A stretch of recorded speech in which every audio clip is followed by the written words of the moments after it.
우리 신용일 의원님 고맙습니다. 오늘 직접 토론회도 주관하셨는데 급하게 네, 시작하시죠. 금방 행사하는 것 같아서 시작합니다. 지금부터 제59차 바른미래당 의원 총회를 개회하겠습니다. 오신환 원내대표께서 개회 선언을 해주시겠습니다. 네, 바른미래당 제59차 의원총회를 개회하겠습니다. 먼저 국민의례가 있겠습니다. 모두 자리에서 일어나 태극기를 향해 서주시기 바랍니다.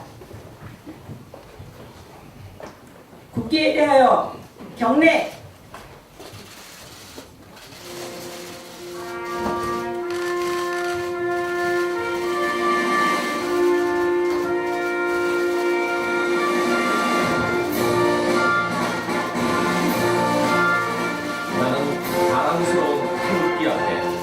자유롭고 정의로운 대한민국의 무궁한 영광을 위하여 충성을 다할 것을 굳게 다짐합니다.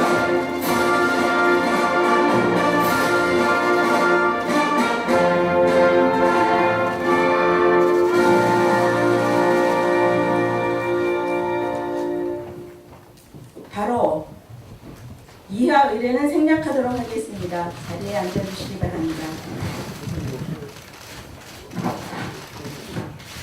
다음은 모두 발언 순서입니다. 먼저 손학규 당대표께서 모두 발언 해주시겠습니다. 원내대표가 먼저 하시지 않나? 네. 오늘 오신환 원내대표가 선출되기 후 처음 가지는 의원총회입니다. 오늘 의원총회를 통해 추진되는 원내 지도부에 다시 한번 축하의 말씀을 드리면서 새로운 원내 지도부가 앞으로 바른미래당의 원내 활동을 훌륭하게 이끌어 주실 것을 기대합니다. 국회가 벌써 2달여간 공전 상태입니다.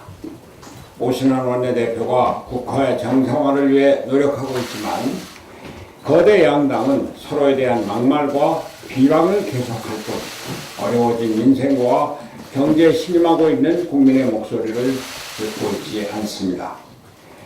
양당의 정쟁으로 인해 추가 경정 예산안과 5.18 특별법, 포항지진 특별법 등 조속히 해결해야 할 국가적 현안이 국회에서 통과되지 못한 채 산적해 있습니다. 정치권은 먼저 자성하고 국회를 조속히 개원하기 위해서 모든 노력을 다해야 할 것입니다. 과반수의 국민이 인정하고 있듯이 이번 사태의 1차적인 책임은 자유한국당에게 있습니다. 자유한국당은 자신들이 만들어 놓은 패스트트랙 이것을 받아들이지 못하겠다면서 국회를 박차고 나가더니 장외에서 수구보수 세력을 결집시키는 데만 매진해 왔습니다. 제1야당으로서 갈등을 해결하고 사회를 통합하기 위해 노력해야 함에도 불구하고 자유한국당은 오히려 분열을 조장하고 정략적으로 이용하려는데 태도만을 보여주고 있습니다. 더불어민주당도 마찬가지입니다. 국정을 원활하게 운영할 책임이 있는 집권 여당임에도 불구하고 민주당은 국회 공전 사태를 사실상 방치하고 있습니다. 제1야당을 어떻게 복귀시킬 것인가에 대한 고민을 하지 않고 내년 총선에 대비한 물밑 작업에만 몰두하고 있습니다. 국정을 수습해야 할 책임이 있는 청와대는 강 건너 불 보듯 사태를 방관하고 있습니다. 문재인 대통령이 여야 영수회담을 제안했지만 이후 상황이 진척된 것이 무엇이 있습니까? 오히려 대통령이 나서서 야당을 비판하니까 국회와 함께 국정을 운영할 의지가 있는 것인지 묻지 않을 수 없습니다. 어제는 정무수석이 저를 방문해서 대통령과 4당 대표의 회담을 제의를 했습니다. 제가 거부했습니다. 자유한국당이 빠진 4당 대표와 대통령의 회담은 의미가 없다. 대통령은 어쨌든 자유한국당을 대화에 끌어들여야 한다. 어떻게 해서든지 5당 회담을 하든지 개별 회담을 하든지 자유한국당을 배제하고서 무슨 국회하고 의논을 하느냐 이렇게 얘기를 했습니다. 청와대 철저한 그리고 심각한 반성을 필요로 하는 것입니다. 대내외적인 위기를 맞은 경제에 대한 우려가 커지고 있고 전작권 환수에 대한 안보 불안이 가중되고 있습니다. 바른미래당이 나서서 국민들에게 안심을 주는 정치, 국민을 위해 일하는 정치를 만들어야 할 때입니다. 우리는 민생실용 경제정당으로서의 능력을 국민 여러분께 보여드리며 작지만 강한 제3당으로서의 존재감을 확보해야 합니다. 오늘 의원총회를 통해서 개원 즉시 민생 경제 현안에 신속하게 대응할 수 있는 당의 전략이 깊이 있게 논의되기 바랍니다. 감사합니다. 네, 이어서 오신환 원내대표께서 모두 발언해 주시겠습니다. 네, 의원님들 먼저 반갑습니다. 제가 지난 5월 15일 날 원내대표 선출 이후에 20일 만에 첫 번째 의원총회를 열게 됐습니다. 막상 이 자리에 앉으니 책임감이 더욱더 무겁고 어깨가 무겁습니다. 지난 20일간 당 안팎으로 정말 많은 일들이 있었습니다. 원내를 책임지는 입장에서 가장 안타깝고 답답한 일은 국회 파행이 좀처럼 수습되지 못하고 있는 상황입니다. 지난 일요일 3당 원내대표가 모여서 구체적인 합의문 작성 단계까지 협상을 진전시켰지만 민주당과 자유한국당이 글자 두세 개를 놓고 각자의 입장을 고수하면서 협상 타결이 끝내 무산되고 말았습니다. 패스트트랙 지정 과정에서 많은 무리가 따랐던 것은 사실이지만 그렇다고 해서 이미 지정된 것을 철회하는 것은 가능하지 않습니다. 그렇다면 남은 길은 각 당이 성실하게 협상에 임해서 여야 합의 처리를 위해 끝까지 최선의 노력을 다하는 것입니다. 자유한국당은 이 지점에서 현실적인 판단을 내려야 합니다. 그리고 민주당은 나머지 사안들에 대해 최대한의 포용력을 발휘해서 한국당이 국회에 복귀할 수 있는 명분을 주어야 할 것입니다. 이것이 그동안 바른미래당이 제안해왔던 사실상 유일한 국회 정상화 방안입니다.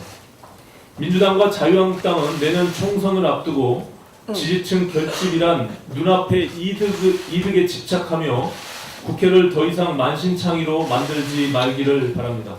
국민을 위한 정치, 또 일하는 국회를 위해 대승적인 결단을 내려줄 것을 이 자리를 빌어서 양당에 다시 한번 촉구하는 바입니다. 바른미래당은 6월 임시국회가 정상적으로 열려야 하고 반드시 그렇게 될 것이라 믿으면서 임시국회에서 다뤄야 할 현안들에 대한 내부 준비를 차근차근 진행해 왔습니다. 국회 정상화를 차일피일 미루다가 정작 국회를 열어놓고 날짜에 쫓겨서 추경안 심의를 졸속으로 하는 오류를 범해서는 안 되겠습니다. 우리 바른미래당은 민주당과 자유한국당이 싸우는 동안 치밀하게 추경안을 분석했고 반드시 필요한 예산들을 가려내고 삭감해야 할 예산들에 대해서는 합리적인 대안을 제시해서 바르게 일 잘하는 정당이란 국민들의 평가를 받도록 하겠습니다. 소방관 국가직 전환 등 국민 관심 법안들에 대해서는 각별한 애정을 가지고 국민의 뜻을 받들어서 법안이 제대로 만들어질 수 있도록 하도록 하겠습니다. 이 부분은 권은희 의원님께서 잘 챙겨주고 계십니다. 국회가 문을 닫고 있는 사이에 정부 여당이 경찰 개혁안, 고교 무상교육, 인터넷은행 대주주 자격 완화 등 초대형 이슈들에 대해서 자기들의 안을 정리하고 있습니다. 정부가 밀어붙인 제3기 신도시와 관련해서는 해당 지역 주민들의 반발이 폭풍우 수준으로 거세지고 있습니다. 국민의 삶과 직결된 이들 현안들에 대해서는 철저히 국민의 눈높이에 맞춘 대안을 가지고 적극적으로 대응해 나가겠습니다. 총선이 불과 10개월 앞으로 다가왔습니다.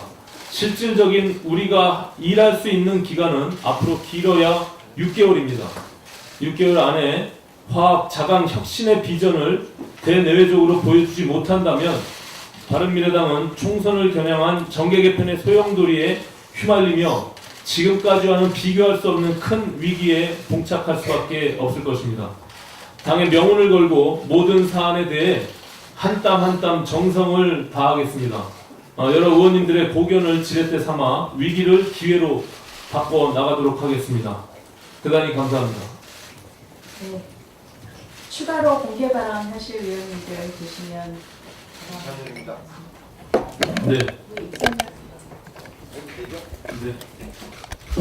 오늘은 그 최대한 공개 발언 하실 의원님들 계시면 공개 발언 다 듣도록 하겠습니다. 회의도 공개로 하는 거 아닌가요, 이제? 당원당규상 원칙적으로 공개가 하도록 되어 있습니다. 뭐 원내대표님 자격증해 주시도록 하겠습니다. 수원시 장안구 출신 국회 교육위원장 이찬열입니다. 지난주에 당 윤리위원회 결정과 관련해서 저에 대한 말들이 많아서 그동안 조용히 있으려고 했는데 한 말씀만 드리지 않을 수가 없습니다. 먼저 유승민 의원에 대한 저의 발언 관련해서 말씀을 드리겠습니다. 사실 저의 발언 내용은 당에서 패스트트랙을 결정하자고 투표까지 해서 패스트트랙으로 가자고 결정된 사항이었습니다. 그럼에도 불구하고 같이 다 대권 후보였던 유승민 의원, 또 최고위원인 하태경 의원, 당시 사무총장인 오신환 의원께서도 모두 투표에 참여를 하셨습니다. 그래서 결과는 패스트트랙으로 가는 걸로 결정이 됐습니다. 그럼에도 불구하고 다른 야당에서 항의하는 집회에 이 세 분, 그 외에도 몇 분 계시지만은 그분들이 다른 야당 집회 하는 데 가서 언론에 나타나는 그 모습을 보고 과연 우리 당이 어째다 이렇게 됐나 이런 충정에 저는 앞섰습니다. 그래서 제가 지난번 사실은 정론관에서 브리핑을 하려고 그러다가 그냥 보도자료만 냈던 것입니다. 제 발언 중에 일부 지나친 부분이 있었다면 저는 유감을 표합니다. 하지만 어르신 폄훼 발언은 변명의 여지가 없는 도를 넘는 막말입니다. 아무리 당내 회의를 하더라도 인격 살인성 막말은 기가 막힐 지경입니다. 우리 당의 이미지와 위신을 심각히 추락시킨 것으로 내년 총선과도 직결되는 문제라고 생각합니다. 저는 당원의 한 사람, 바른미래당 국회의원의 한 사람으로서 단호하고 가혹하게 일벌백계 해야 한다고 생각합니다. 한때 대권 주자였던 분도 17대 총선을 앞두고 어르신 폄훼 발언을 했다가 비례 대표 후보에서 사퇴한 경험도 있습니다. 봐왔습니다. 그 당시 선거운동하러 경로당에 가니까 저보고 하는 말씀이 어르신들이 노인들을 싫어하면서 경로당을 왜 왔느냐 라는 질책을 받고 제가 돌아왔습니다. 윤리위원회에서 특별히 참조해 주시기 바랍니다. 또 오신환 원내대표께 한 말씀 드리겠습니다. 직권을 갖고 저는 참 오신환 대표는 개인적으로 참 올바른 분이고 참 훌륭한 분이라고 생각을 합니다. 그렇지만 그렇기 때문에 지난번 원내대표 선거에서 나는 패거리 정치가 싫기 때문에 죄송하지만 오신환 대표한테 투표는 못하겠다. 저는 공개적으로 얘기를 했습니다. 오신환 대표는. 그런데 윤리특위 결과를 보고 친손인 이찬열 또 반손, 저는 제가 여태까지 정치활동을 하면서 친손이라는 얘기는 별로 들어본 적이 없습니다. 손학규 최측근 이찬열 아니면 이찬열이 손학규다 이렇게 얘기 들어본 적은 있어도 이 느긋한 친손이라는 얘기는 전 들어본 기억이 별로 없는 것 같습니다. 오신환 원내대표께 말씀을 드립니다. 바른정당 원내대표가 아닙니다. 친손 반손 어떻게 원내를 이끌어가야 될 원내대표께서 친손 반손 이렇게 편가르는 얘기를 공개적으로 하실 수 있는지 저는 지금까지 보아온 오신하는 원내대표를 제가 잘못 봤나 하는 의구심까지도 갔습니다. 앞으로 우리 당이 더 확실하게 나아갈 수 있도록 중립적이고 공정하게 원내대표직을 수행해 주시기를 바랍니다. 이상입니다. 네. 그 다른 의원님, 예, 이 의원님 먼저 발언하겠습니다. 이찬열 의원님 발언에 제가 시시비비를 가리지 않을 수가 없어서 발언해야 되겠습니다. 첫 번째, 팩트 결정이 났는데 왜 팩트 결정에 따르지 않고 다른 야당이 반대 시위하는 데 가서 동참을 했냐. 사실 자체가 명백히 틀렸습니다. 100% 사실이 아닙니다.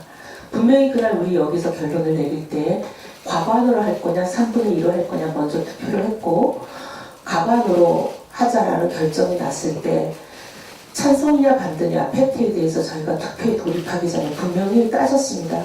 첫째 과반이면은 당원 당규에 의해서 이건 당론이 아니기 때문에 당론도 강제할 수 없는데 당론이 심지어 아닌 것은 소속 의원들에게 강제할 수 없는 것은 너무나 지당하지만 워낙 당시의 원내대표가 여러 가지 편파적으로 당을 운영했기 때문에 저희들이 분명히 짚었습니다. 세 가지를. 첫 번째, 과반 의결은 이건 당론이 아니다. 두 번째, 당론이 아니기 때문에 소속 의원 누구에도 강제할 수 없다.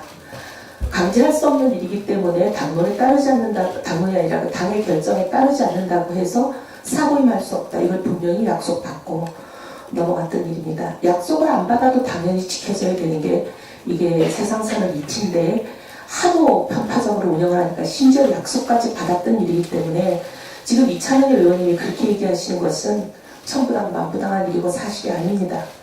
그리고 두 번째, 이찬영 의원님이 윤리위에 제소된 것은 팩트 관련해서만 문제 제기를 하신 게 아니라 분명히 유승민 우리 당 소속 의원, 우리 당의 대표까지 지내신 분을 향해서 뭐라고 막말을 했냐면 꼭두각시들 데리고 자한당으로 가라. 이 말이 문제가 됐습니다. 팩트와 무관한 발언도 윤리위에 제소했다는 점을 절대로 간과해서는 안 됩니다. 그리고 두 번째, 이찬열 의원 본인은 당연히 별일이 아니라 윤리위에서 징계 면제돼야 되고 하태경 최고는 징계돼야 된다? 누구도 동의할 수 없습니다. 하태경 최고는 나이가 들면 정신이 쇠약해진다.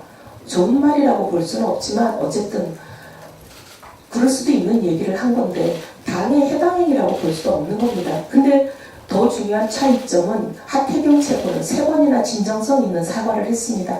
이 진정성 있는 사과 부분은 심지어 우리 손학규 대표께서 임명하셔서 손학규 대거라고 볼 수 있는 당의 시니어 위원장께서도 이 부분은 받아들여야 된다. 진정성 있는 사과를 한 만큼 윤리위에서 징계해서는 안 된다라는 취지의 편지를, 공식 편지를 모두에게, 심지어 언론에게까지 다 보냈습니다. 근데 우리 이찬열 의원님은 사과하신 적이 없어요. 지금도 사과 안 하시잖아요. 굉장히 차이가 있다는 말씀을 드리고, 그 다음에 세 번째, 오신환 원내대표를 보고 친손 반손을 가르는 편파적인 당 운영하지 말라 그러시는데, 먼저 당대표께서 편파적인 당 운영 안 하셔야 됩니다. 당대표께서 편파적인 당 운영 안 하시면 이런 일이 생기지를 않습니다. 윤리위원장 모셔오신 분이 손학규 대표, 손학규 대통령 만들기 사조직이라고 불리는 곳에 우두머리라는 거 최고위원회에 얘기 안 하고 데려오셨습니다. 이거는 재척사유일 뿐만 아니라 오시면 안 되는 분을 데려왔어요. 그리고 이찬열 의원님도 바로 그 손학규 대통령 만들기 사조직이라고 알려진 곳에 이사 아닙니까? 맞아요. 네. 그래서 이렇게 당을 편파적으로 운영하기 때문에 그래서 최고위원 5명이 윤리위원장은 이 사람은 둘 수 없다 해서 불시민 결의안을 낸 거고 불시민 결의안은 당원 단계에 의하면 당연히 이거는 그대로 자동적으로 받아들여지는 것이 당대표가 뭐 숙고하고 말고 수용하고 말지 결론 내릴 수 있는 권한도 없는 겁니다. 그리고 이찬열 의원님께도 제가 드리고 싶은 말씀은 오늘은 저희가 원내대표 새로 뽑아서 새로 출발하는 어떻게 보면은 당의 지지율을 좀 올려보자고 하는 의총에 첫 발언을 그렇게 공개적으로 사실과 다른 발언을 편파적으로 해서 당의 지지도를 아니 깎아먹지 뭐가 않았으면 사실과 좋겠어요. 다릅니까 뭐가? 말씀드렸잖아요. 남의 말을 안 들으시나 본데 잘 들으십시오. 말을 제대로 해야죠. 제대로 잘했습니다. 말하면 다 말인가? 제대로 말했습니다. 혹시 의원님들 말씀하실 때 다 경청해서 들어주시고요. 오늘 해당행이라고 요만큼도 생각 안 합니다. 의원님, 그렇게 끼리끼리 하지 마세요. 그래서 여기까지 지금 이렇게 가는 거 아닙니까? 자, 마지막으로 하시겠다고요? 내가 동아시아 미래재단 의원님 이사님 발언권을 갖고 하시기 바랍니다. 윤리위원장도 아니면 그때 얘기해야지 왜 인제서 얘기들 하냐? 잠깐만요. 이건 벌을 잡아야 되겠습니다. 자꾸 분명히 얘기하고. 당 최고위원회 올린 공식 문건에는 동아시아 미래재단 이사장이라고 되어 있지 않았습니다. 동아시아 재단 이사장이라고 되어 있었기 때문에 그것도 속인 겁니다. 실수든 의도든 잘못된 일입니다. 동아시아 재단은 문제없는 재단입니다. 동아시아 미래재단이 손학규 대표와 관련이 있고 문제 있는 재단입니다. 그때 문제 제기를 했었어야지라고 말씀하시는 것도 사실에 맞지 않는 겁니다. 자, 그 정도 하시고요. 신용 의원님 말씀하시겠어요? 먼저 지공을 하셨으니까 제가 말씀을 드리겠습니다. 저도 오늘 의원총회가 이렇게 시작된 거가 상당히 유감입니다. 왜냐하면 한 달 전에 저희가 여기서 의원총회를 하면서 우리는 패스트트랙 지정하는 과정에서 생겼던 갈등을 다 봉합을 하고 화합하고 자강을 하자고 여기서 결의를 했었습니다.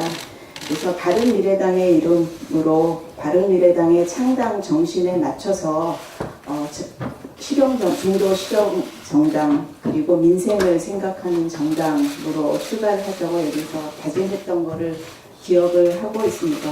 그래서 뭐 지금 민주당도 그렇고 자유한국당도 그렇고 국민의 기대에 전혀 부응하지 못하고 있는 이때에 바른미래당 역시 국민의 기대에 부응하지 못하고 있는 것이 사실입니다.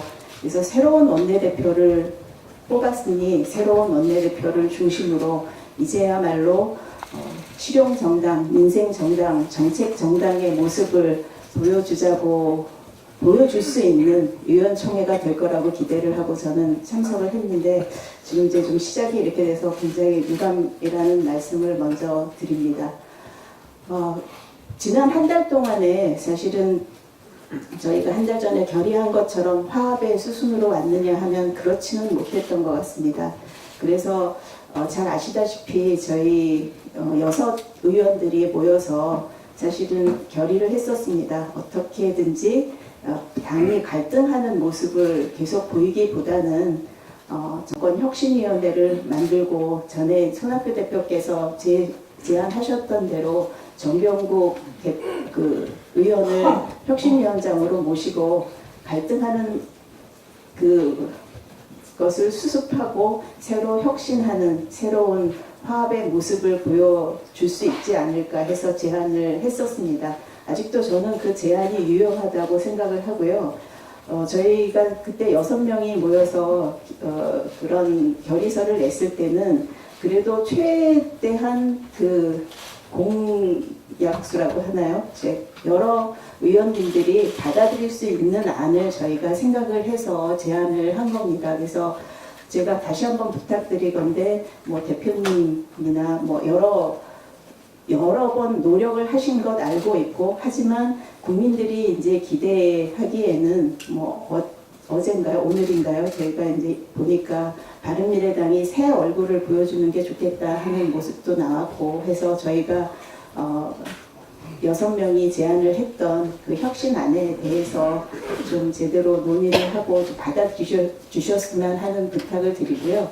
의원총회가 조금은 더 생산적인 모습으로 가기를 바랍니다. 한 가지 덧붙여서 하태경 의원님 그 윤리제소 문제가 있었는데요. 저 역시 처음에는 좀 놀라기는 했었는데 하태경 의원이 그 다음에 한 것은 사실 좀 진정성 있는 사과를 한 건 사실이라고 생각을 합니다. 그래서 손 대표님께서 보다 좀 전향적으로 받아주셨으면 하는 부탁의 말씀을 같이 드립니다. 이상입니다.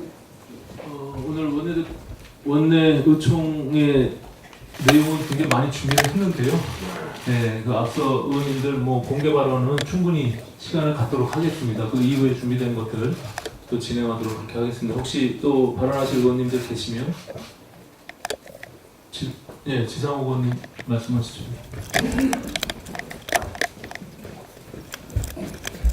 네, 공개적으로 이제 세 번째 순서로 발언하게 됐는데 좀 들으려고 했는데 발언하시는 의원들이 별로 없으신 것 같아서 몇 가지 좀 짚고 얘기 드리겠습니다. 좀 전에 이찬열 선배 의원님 말씀하신 거는 이혜원 의원님이 얘기를 하셨지만도 저도 그때 그 현장에 있었던 사람으로 동의하기가 어렵고 사실과 다르기 때문에 지적을 하지 않을 수 없다라는 말씀드립니다. 우리가 지난번 의총에서 12대 11이 나와서 패스트트랙이 추인된 것은 맞습니다만 분명히 그 자리에서 여기 의원들이 다 계시는 자리에서 과반 표결로 할 때 조건이 당론이 아니기 때문에 구 사개특위 의원의 소신을 지켜준다. 따라서 강제 사보임을 하지 않는다는 조건을 걸고 한 것입니다. 당시 원내대표였던 김관영 원내대표 저한테 분명히 여기 계신 분들도 다 들으셨지만 약속한다라고 했었고요. 또 다른 유승민 대표님, 또 하태경 의원, 또 그거에 대해서 재차 질의했을 때도 그거는 그렇게 한다라고 약속을 하고 표결한 것입니다. 우리가 마치 표결을 하고 그 결과에 지키지 않는 것처럼 민주주의 절차를 위배한 것처럼 하시는 것은 그거는 잘못된 말씀이라고 말씀을 드리고요. 그럼에도 불구하고 강제 사보임을 불법적으로 했기 때문에 국회법이 개정이 돼서 본인이 원하지 않으면 안 하게 돼 있는 거 아니겠습니까? 그런데도 그때는 관행이라는 그런 관행을 들어서 또 국회의장부터 또 밀어붙였고요. 그 의사과에서 또 그런 의사 진행에 관련된 서류, 강제 사보임에 대한 서류를 받는 것은 그동안은 사람이 인편으로 직접 받는 것을 관행으로 했는데 그건 또 팩스를 통해서 받는 꼼수를 부렸습니다. 어떨 때는 관행을 따져서 본인들이 필요한 것은 진행을 시키고 어떤 거는 또 관행이 아닌데 또 그렇게 하는 앞뒤가 모순되는 일, 참 국민 보기 창피한 일을 했기 때문에 저희는 다른 타 야당에 집회에 간 것이 아닙니다. 강제 불법 사보임을 당한 데에 대한 그런 항거의 뜻으로 그걸 막기 위해서 간 것입니다. 그것을 분명히 해주시기 바라고요. 우리 손학규 대표님이 그 근자에 그 당의 백드롭을 바꾸시면서 자강과 개혁, 화합을 내걸으셨습니다. 저희 다 필요한 그런 내용이라고 생각합니다. 지난번 마지막 의총 때 우리 자강해서 우리 바른미래당 당당하게 나아가자 이런 의견도 모았죠. 근데 자강도 개혁도 화합도 되지 있지 않습니다. 첫 번째 6월 3일자 내일신문에 나온 여론조사를 보면요. 우리 손학규 대표님을 중심으로 바른미래당을 끌어가야 된다라고 하는 여론조사 결과가 18.8%가 나왔고 선 대표님이 물러나시고 새로운 지도부를 꾸려서 해야 된다라고 하는 국민 여론이 51.7%, 3배나 많은 그런 여론조사 결과가 나왔다는 걸 언론에서 봤습니다. 더더욱이 충격적인 것은 바른미래당 지지자들의 뜻은 물론 여론조사가 틀렸다라고 할 말은 없습니다만 우리가 그동안 여론조사 가지고 얼마나 논의를 해오지 않았습니까? 옳다 그르다를 바른미래당 지지자들만 놓고 보면 68%가 우리 손 대표님이 아닌 새로운 지도부를 꾸려야 바른미래당이 살아날 수 있다라는 데 응답을 했다는 거. 이 체제로는 자강이 안 된다는 것을 지금 국민들은 답을 주신 겁니다. 여기에 대해서 손 대표님 깊이 생각을 해주시고요. 개혁을 한다면은 민주적인 정당성과 절차성을 지키면서 책임 있는 정치를 하고 우리가 기존에 있었던 잘못된 관행, 구태한 관행, 고습을 끊어내야 개혁적인 모습을 국민에 다가갈 수 있습니다. 바른미래당은 민주주의적인 공당입니다. 이건 사당이 아닙니다. 그럼에도 불구하고 우리 선 대표님 그동안 당을 운영해 오시는 거 보면은 후배 정치인으로 참 실망스럽게도 공사 구분을 못 하시는 일들이 많이 있었습니다. 이 바른미래당이 참 자괴스러운 표현이지만 이건 국어사전에 나온 표준어입니다. 동아시아 미래포럼, 아까 이혜원 의원 말씀하셨지만 동아시아 미래포럼의 시다바리가 아닙니다. 이건 막말이 아니고요. 국어사전에 나온 거니까 유념을 해주십시오. 마치 바른미래당의 공당이 모든 운영이 손학규 대표님의 사조직에 의해서 중요 부분이 점령돼가지고 정치적인 의도를 가지고 운영되고 있다라는 의심과 그런 느낌을 지울 수가 없습니다. 그 동아시아 미래포럼의 상임 고문이 손학규 대표님으로 대장이시고요. 그 밑에 지금 윤리위원장이신 송태호 이사장께서 이사장으로 근무를 하고 계시고, 또 얼마 전에 그만뒀던, 저는 얼굴도 모릅니다만 사무부총장 했던 임원경 전 사무부총장이 더 이사, 또 지금 얘기가 막 돌고 있는 주대환이라는 분이 거기 또 이사를 해 있고, 옆에 계시는 이찬원 선배님도 거기 깊숙이 관여하고 계시는데요. 지금 요번에 어저께 최고에서 윤리위원장 불신임안을 제출했습니다. 당헌에 손 대표님, 나는 당헌 당규에 따라서만 당을 운영하겠다라고 말씀을 주셨는데, 그걸 보면은 그 당헌에는 당무일 대신해서 최고위 과반수 이상이 불신임안을 내게 되면 응하게 돼 있다는 게 당헌의 내용이고 또 법률적인 검토의 결과라고 봅니다. 응해 주시길 바라야 되는데, 지금 말씀이 임명 다시 반대해야지 지금 늦었다 이렇게 언론에 말씀하시는 걸 보고 사실 제가 어떻게 그렇게 경험이 많으신 어른이신 당대표인 손학규 대표님께서 그때 얘기를 했어야지 늦었다라고 얘기하는 거에 저는 굉장히 충격을 받았습니다. 늦었더라도 그게 문제가 있으면 바로잡는 것이 자강이고 개혁이고 당을 화합하는 순서일 겁니다.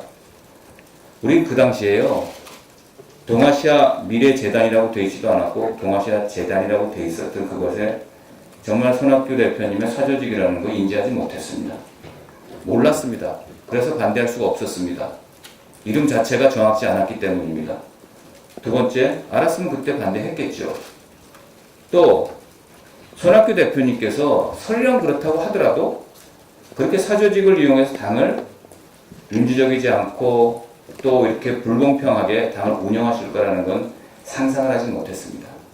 그렇기 때문에 그때 반대하지 못했다는 것을 이해를 해주시고, 지금 늦었으니까 안 된다, 이렇게 시간이 지났으니까 뭉개고 가는 그런 형태의 말씀이 젊은 정치인을 굉장히 충격받게 했다는 말씀을 드리고요. 결론적으로 본인의 사조직을 이용해서 공평하지 않은 윤리에 제소된 그 사안에 대해서 처벌을 지금 강행하고 있으시다. 사조직을 동원한 정적을 치고자 하는 어떤 차도살인의 방법으로 윤리를 운영한다고 많은 사람들이 지금 이해를 하고 있고, 그 방식이 이제서야 드러나게 됐다라고 말씀을 드립니다. 하나 더 말씀드리겠습니다. 손 대표님에 대해서 저도 전 뭐 다른 사람 얘기 안 하겠습니다. 저 개인 지상욱이라는 이 바른미래당의 당인은 말씀드릴 게 없는 거 아닙니다. 지난번 박지원 전 대표가 민평당 의원을 끌어들여서 뭐 유승민계를 몰아내자라고 했다는 얘기에 대해서 저희가 그런 일 아니라고 하셨지만 저희는 그 얘기를 정말 알아야겠다. 그건 당에 굉장히 해가 되는 얘기였다는 말씀 드리고요. 저번에 이제 박지원 전 대표님께서 민평당하고의 세력 연대 확장을 분명히 소신을 말씀하셨기 때문에 그거는 제가 존중을 합니다만, 그 의견에 대해서 손학규 대표님 동의한다고 하셨습니다. 그게 언론에 나왔거든요. 지난번 의총 때도 제가 4월 17일자 조선일보 나온 바른미래당 사라져야 될 정당, 그래서 민평당하고 합쳐야 되고 손학규 대표께서 동의하셨다라고 하는 박주선 전 대표님의 그 의견에 대해서도 분명히 여쭤봤는데 답을 안 주셨고요. 또 유성엽 민평당 의원께서 원내대표가 되자마자 선거제도를 개편할 때 의원 정족수를 증원해야 된다라고 얘기를 하니까 바로 받으셔가지고 동의한다라고 하셨는데, 그 연동형 비례제 50% 그거요, 저희가 여러 차례 의총을 거치면서 의원 정족수는 300명을 더 늘리지 않는다라는 그런 합의하에 당의 당론화된 겁니다. 그걸 원외에 계시는 대표님이 아무리 대표라고 하시지만 의원총회에서 합의돼서 결정된 사안을 그렇게 즉흥적으로 민평당에 보조를 맞추듯이 증언을 하겠다고 하시는 말씀, 이거는 당론을 깨는 거고요. 어떤 면에서는 그는 엄격한 그 해당 행위라고 말씀드릴 수 있습니다. 그러면서 그 뒷배경에는 민주당하고 청와대하고도의 물밑 교감이 있는 게 아니냐는 소리 소문까지 든 걸로 많이 당은 흔들렸습니다. 강제 사보임 했을 때 그때 의총장에 손학규 대표님 계셨습니다. 김관현 대표가 그거 하지 않겠다고 약속을 했음에도 불구하고 대표님 그 옆자리 계셨는데 그 이후에 김관영 전 원내대표가 강제 사보임 약속한 적 없다라고 언론에 말씀하셨습니다. 그것도 저는 정직하지 않았다라고 말씀을 드리고 싶은데 이런 여러 가지 간에서 윤리의 제소를 못해서 안 한 거 아닙니다. 전략적으로 해야죠. 같이 올렸으면 윤리위에서 하태경 의원이 어른들에 대한 폄훼 발언, 말실수한 거 물론 야당마저 맞습니다. 그러나 4번에 걸쳐서 공식적으로 사과를 했고 그거하고 이렇게 당의 해당 행위 이 문제에 대해서 경중을 국민들이 가린다면 어느 게 더 문제가 있다고 생각하겠습니까? 이것에 대해서 손학규 대표님 반드시 느끼셔야 합니다.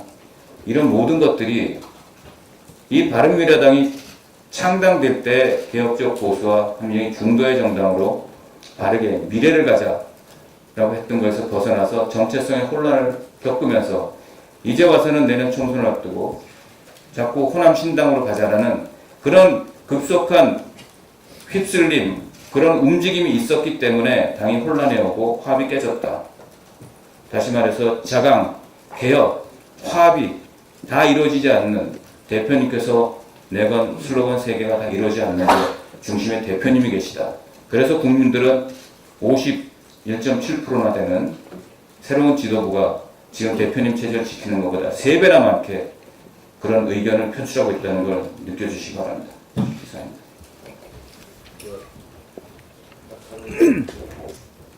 뭐 혹시 안 하시는 의원님들 먼저 하고 또 이찬열 의원님. 예, 김수민 의원님.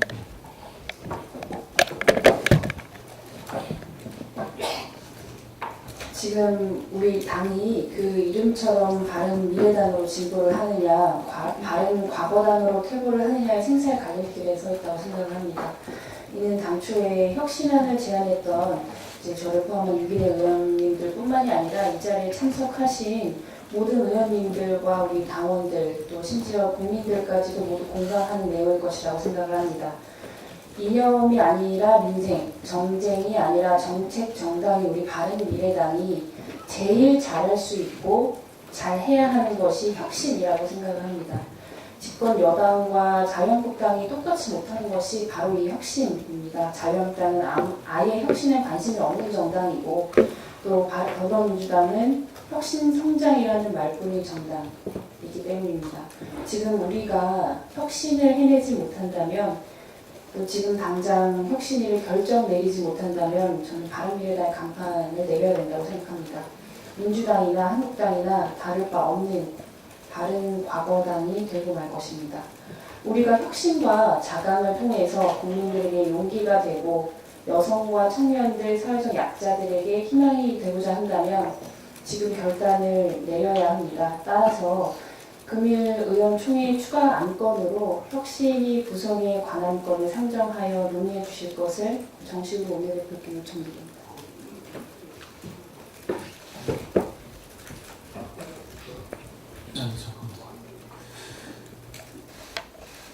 잠깐만요. 예. 의원님들 뭐 공개 발언 자유롭게 하시는 건 당연한데 이게 의원님들 우리 국회에서 상대 의원님 발언들과 관련해서 맞받아서 발언하지 않지 않습니까? 그래서 그런 부분들은 좀 지켜주셨으면 좋겠다라는 말씀을 드리고요. 이제 2번 발언하시는 우리 이찬열 선배님은 이게 첫 번째 발언하신 분들 이후에 제가 발언권을 드리도록 그렇게 하겠습니다.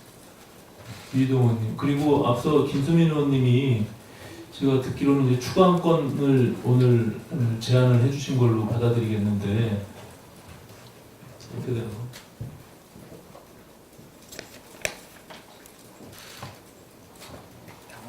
이제 당원 제52조 회의에 추가 안건의 경우는 출석 의원 3분의 1 이상의 동의로 안건을 추가하거나 수정안을 제출할 수 있다 이렇게 되어 있습니다. 그래서 만약에 제안하신 내용들을 3분의 1이면 출석하신 의원님들 여기에 3분의 1 의원님들이 동의를 해주시면 안건으로 상정에 올리도록 그렇게 하겠습니다.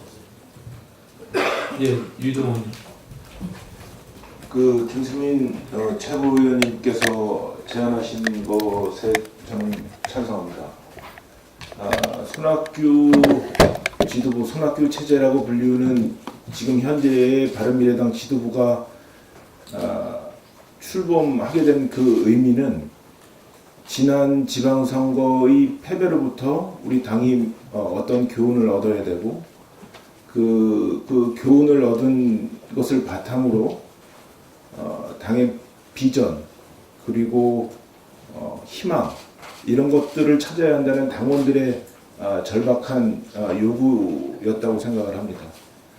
그런데 지난 4월에 치러진 보궐선거 결과에서 보듯이 우리 바른미래당은 국민들로부터 많이 멀어졌고 그것이 선거의 결과로 나타났고 그런데 이것을 극복하기 위한 그 이후에 또 그 전이나 그 이후나 이것을 극복하기 위한 어떠한 비전과 전략도 지금 현 지도부는 내놓지 못하고 있습니다. 그러한 전략과 비전을 요구하는 당내 많은 목소리가 있었고 급기야는 당내 많은 의원들과 대다수의 원외 지역위원장들께서 그러한 목소리를 공개적으로 표명을 했고 그런데도 그러한 목소리가 계속 나오면서 지금 시작된 이 당의 어려움, 당의 혼란을 보면서도 이것을 정리하고 극복하고자 하는 당 지도부의 노력은 전혀 보이지 않습니다. 저는 그것에 대한 대안으로 당의 혁신위를 제안한 것이고 그 당의 혁신위는 이미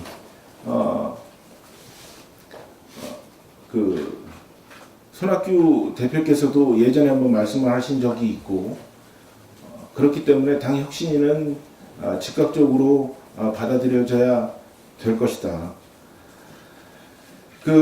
총선이 1년도 채 남지 않은 지금 현재의 상황에서 이 정도의 요구도 받아들여지지 않는다면 또 이 정도의 요구도 일어나지 않는다면 그것은 민주정당이라고 할 수 없고 살아있는 정당이라고 할 수 없을 것입니다.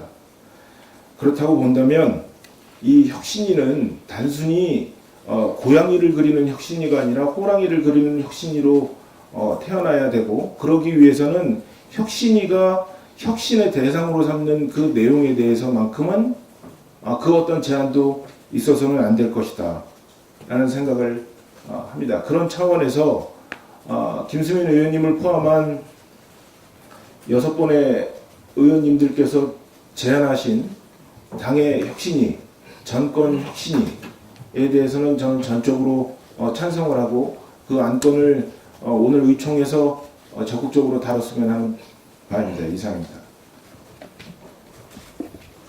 네, 추가적으로 우리 정우천 의원님. 아니요, 저한테 아까부터 신청하셨는데 마지막에 바로 그 다음에 이찬열 의원님 말씀. 네, 오늘 전부 왜 제가 마지막으로 이렇게 요청을 했냐면 지금 내부 문제만 지금 진행되고 있기 때문에 외부 문제, 다른 얘기 좀 들으려고 그거 좀 나눠주시면 오늘 제가 9시 반에 기자회견을 했습니다. 기자회견문을 드리도록 하겠습니다.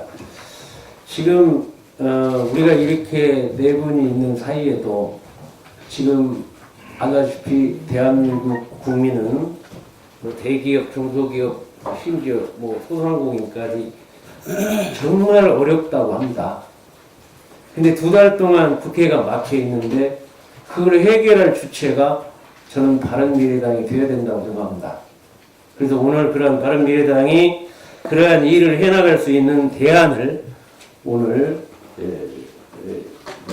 기자회견에서 말씀드렸는데, 제가 생각할 때 지금 한국당이 이 선거 제도에 꼭 들어와야 합니다. 그렇다고 보면 지금까지 10년 동안 가장 이렇게 국회에서 과제로 삼은 지역주의 극복, 동서통합, 거기에 따르는 제도는 석패율 제도였고, 그 석패율 제도는 2011년부터 계속되어 왔습니다. 거의 선관위에서 2번이나 그 안을 국회에 제출했는데 18대, 19대에 해결을 못하고, 저와 같은 경우는 그냥 몸으로 때워서 2번 떨어지고, 전주에 3번 만에 32년 만에 당선되면서 절절하게 이 지역주의 극복이야말로 어떤 선거제도보다도 더 중요하다, 이렇게 생각을 했는데, 이것도 이번 패스트트랙에 내용이 다 잘 담겨 있지 않아서 오늘 기자회견을 통해서 모든 당이 수용할 수 있는 석패율 제도를 대안으로 한국당도 참여해서 이러한 꽉 막힌 이러한 전국을 정상화할 수 있도록 제안을 했습니다. 저는 오늘 바른미래당 의원총회에서 제안을 합니다. 우선 이 선거법은 헌법 정신이나 과거의 관행으로 봐서 분명히 여야 모든 당이 합의해야 한다. 이거는 뭐 국민들이 동의할 거고, 국회가 과거의 관행으로 해왔고 또 앞으로도 그렇게 해야 된다고 생각을 해서 이 선거법을 이 석패율을 포함해서 이렇게 모든 당이 합의한다라는 그런 개념으로 우리가 주도를 했으면 좋겠다. 대신 2번째, 3번째 공수처 검경은 뭐 우리 대표님 지금 진행하는데 합의에 노력한다, 막 이렇게 해가지고 우리 바른미래당이 오늘 의원총회에서 내용을 중지를 모아가지고 대여 협상, 그리고 국민들에게 이렇게 알려서 우리 이 바른미래당이 싸움만 하는 게 아니고 이런 대안정당으로, 또 국회를 막혔던 국회를 열 수 있는 정당으로, 또 조정자 역할을 할 수 있는 정당으로 우리 오신원 원내대표께서 하여튼 적극적으로 나서 주셔야 되겠다, 이렇게 생각을 해서 오늘 기자회견 내용 우리 의원님들께 다 보시고, 어떤 것보다도 지금 대한민국의 지역주의 극복, 동서통합은 어떤 것보다도 중요한 과제인데, 이 과제는 많은 모든 당들이 지금 그거에 대해서는 과거에 보면 18대, 19대를 보면 그렇게 반대하지 않았습니다. 그런 내용들이 공유될 수 있는 걸 전제로 해가지고 이번에 패스트 트랙에서 좀 더 보완해서 이렇게 국회가 정상화될 수 있도록 우리 원내대표께서 오늘 회의를 중지를 모아서 꼭 해주시기를 요청합니다. 네, 고맙습니다. 우리 마지막으로 더 이상 하실 의원님 없으신가요? 이찬열 의원님 그럼 말씀 드리겠습니다. 국회에서 서로 상대 동료 의원들에 대한 반박을 안 하는 건 뭐 일찌감치 예의고 다 알고 계십니다. 당내에서는 안 그런 것 같아요. 많은 차이가 있고, 그다음 제가 두 분이 똑같은 얘기를 하시기 때문에 제가 한 번만 더 말씀을 드리겠습니다. 분명히 여기서 패스트트랙 관련해서 12대 11로 결과가 나왔어요. 그러면 원내대표 입장에서는 어떻게든지 해서 그것을 단결시켜야 될 저는 의무가 있다고 봅니다. 그리고 사보임 관련해서도 원내대표가 어디서 약속을 했는지 모르지만은 그날 제가 여기 유심히 봤습니다. 여기 앉아서. 원내대표 옆에 하태경 의원 최고가 앉아 계셨고, 자꾸 원내대표는 대답을 안 하니까 하태경 최고가 다그쳤습니다. 그럼 약속한 겁니다. 약속한 겁니다. 이렇게 해서 제가 분명히 그날 얘기했을 때 원내대표가 약속 안 한 겁니다. 제가 확실하게 짚었어요. 그걸 갖다가 어떻게 어디서 와전이 됐는지 또 딴 데서 원내대표가 얘기했는지 모르지만 사보임에 관해서는 저는 원내대표가 당연히 투표 결과에 따라서 할 수 있다고 봅니다. 그런데 여기서 투표를 다 같이 해놓고 그 다른 당 하는 데 가서 언론에 다 잡혀갖고 똑같이 나타났는데 지금에 와갖고 우리 당 원내대표가 사보임을 안 하기로 했는데 거짓말을 해서 사보임을 했기 때문에 그걸 막겠다. 그러면 우리 당 의원실을 막아야죠. 사보임된 의원 못 나오게. 선진화법은 어떻게 되는지 모르지만은 그게 같은 당 사보임 하는데 다른 당 와서 난리법석 떠는데 같이 가서 그걸 해야 됩니까? 이상입니다. 한마디만 할게요. 오늘 대표님 길게 얘기하지 않겠습니다. 네. 자꾸 이런 식으로 과거 일을 가지고 진실 공방을 벌이는 것 자체가 국민들 앞에 부끄러운 일이고 방법은 딱 한 가지입니다. 당시 국민들한테 부끄러워졌습니다. 남의 발언할 때는 끼어들지 않는 것이 최소한의 예의라고 알고 있습니다. 오죽하면 뛰어듭니까? 예의를 지키십시오. 예의를 어디다 지킵니까? 지키셔야죠. 지킬 때다 지켜야지. 지키셔야죠. 지금 바른미래당 의총입니다. 내용도 모르고 내용을 뭘 모르기는 모릅니까? 말도 못하고 자, 정치를 그러면 제대로 배워야지. 이렇게 합시다. 네.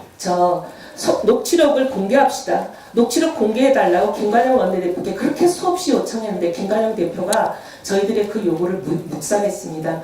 오신환 원내대표께 공개적으로 요청합니다. 당시 김관영 원내대표가 분명히 여러 번 약속한다고 돼 있었고 당론안이다 우리가 여러 번 못 박았기 때문에 당시의 녹취록을 공개해 줄 것을 요청드리고 오늘 이 논쟁은 여기서 마무리하십시다. 그만하시죠. 그럼 나도 또 할 거야. 그만하시죠. 네. 할 얘기가 없어서 하는 자, 우리 사보임의 직접 당사자가 접니다. 예. 원내대표님, 아니 얘기를 하셨으니까 나도 의견이 있어요. 왜냐하면 네. 아니 저기 지금 찬열 의원님께 기회를 주셨기 때문에 네. 저한테 한번 지상 그냥 두 사람이 이렇게 얘기를 했으니까 이렇게 말씀하신다고 했기 때문에 한번 네, 저도 말씀하시죠. 얘기해주세요. 저도 또 합니다. 저 할 거야. 거두절미하고요. 이혜원 의원님 말씀대로 녹취록 공개해 주십시오. 그러면 해결되는 겁니다. 아까 거기에 뭐 의총에서 말을 안 했다고 아니 김관영 원내대표가 얘기했는데 본인이 여기 앉으셔가지고 약속 안 한 거다. 그게 무슨 의미가 있습니까? 한 번 얘기한 게 아니라 3번을 그냥 얘기를 했고 또 국민한테 언론에 나와서 얘기를 사보임 안 한다고 얘기를 했고요. 그 다음에 언론에 나와서 뭐라고 그러냐면은 자기는 사보임 약속한 적 없다라고 얘기했다가 그 다음에 지상호 의원이 약속했다라고 한 그거는 자기가 말한 게 아니라 지상호 의원의 그 강제 사보임 없다는 조건으로 표결 붙이라는 그거에 대해서 하태경 의원이 옆에 있다 대답한 거라고 그랬다가 그 다음에는 답변한 적이 없다 그랬다가 말이 계속 바뀌었습니다. 그리고 여기서도 지금 딴 말씀을 하시는데 참 저도 이런 말 하기가 창피스럽습니다. 여기 계시는 의원님들 다 들으셔가지고 사적으로 그때 얘기한 거 다 들었다고 하시지 않습니까? 그 논쟁을 이제 하는 거 그만하시고요. 여기서 아까 말씀하신 예원 의원님 말씀대로 원내대표님은 지난 일이지만 그 녹취록을 한번 보시고 우리까지 뭐 다 보여달라는 얘기 안 할 테니까 보시고 판단해서 결과를 얘기해 주시면 좋겠습니다. 두 번째, 그리고 왜 남의 당 가는 데 가서 했냐라고 말씀하셨어요. 우리 당 의원들 막아야지. 그때 우리 당 의원님들이 표결을 한다가 어디 민주당 의총장에 가셨잖아요. 그래서 제가 찾아가지 않았습니까? 이거 아니지 않냐. 의원님들 방으로 돌아가셔라. 우리 안 막는다. 거기서 떳떳하게 가셔라. 이렇게까지 한 겁니다.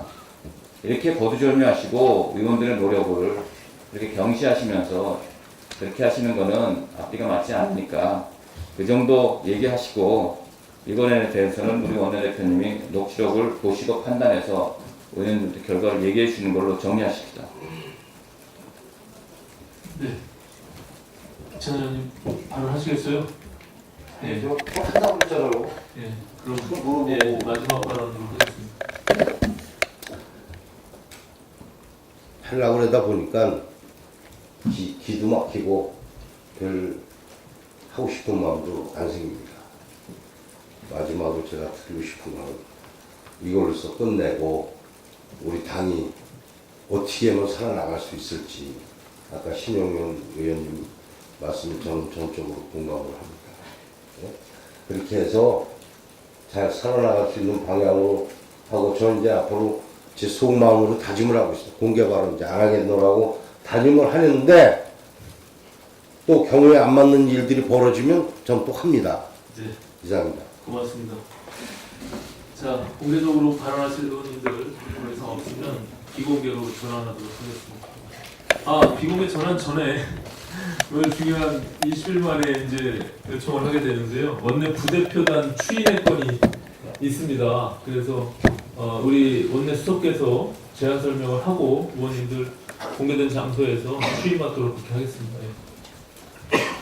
네, 존경하는 의원님들, 원내 수석부대표 이동석 의원입니다. 원내 부대단 표현에 대하여 제안 설명을 드리겠습니다. 바른미래당 당연 제57조 1항에 의하면 원내대표는 원내 수석부대표 및 원내부대표 추천과 임명을 할 수 있는 권한을 가진다고 규정되어 있습니다. 또한 동법 제58조 2항에는 원내부대표는 원내대표 추천과 의원총회 의결을 거쳐서 원내대표가 임명하도록 되어 있습니다. 이에 오신환 원내대표는 지난 5월 20일 원내부대표의 유이동, 지상욱, 김삼아, 신용훈 의원을 그리고 원내대변인의 김수민 의원을 마지막으로 원내수석의 이동석을 부대표단을 구성한 바 있습니다. 구성하기 전에 먼저 여러 의원님들을 의원총회로 모시고 의견을 받는 것도 순서요나 각종 현안 등으로 의원총회를 여는 것이 여의치 않아서 뒤늦게 추인 요청드리게 된 점을 깊이 사과 말씀을 드립니다. 의원님들 넓은 마음으로 현안을 구하며 오늘 대표단의 추인을 의결해 줄 것을 제안하는 바입니다. 의원님께서 동의해 주신다면 만장일치로 박수로 올려주시기 바랍니다. 감사합니다. 네, 의원님들 지금 원내수석께서 원내부대표단 추인의 건을 제안 설명 드렸습니다. 저희 의원님들이 워낙 의정활동 바쁘시고 그래서 최소한의 원내부대표단으로 구성을 했습니다. 그래서 원내수석 부대표의 이동석 의원님, 원내대변인의 김수민 의원님, 또 원내부대표의 유이동, 지상욱, 김삼아, 신용현 의원님 이렇게 제안 설명을 드리니까요. 동의해 주신다면 만장일치로 박수로서 좀 추인해 주시기 바랍니다. 네. 고맙습니다. 네, 그럼 원내 부대표단 추인의 건은 앞서 말씀드린 6분의 의원님들로 의결됐음을 선포합니다. 예, 고맙습니다. 이후에는 비공개로 전환해서 의원님들 또 회의를 계속 진행하도록 하겠습니다. 우리 언론 여러분 협조해 주십시오.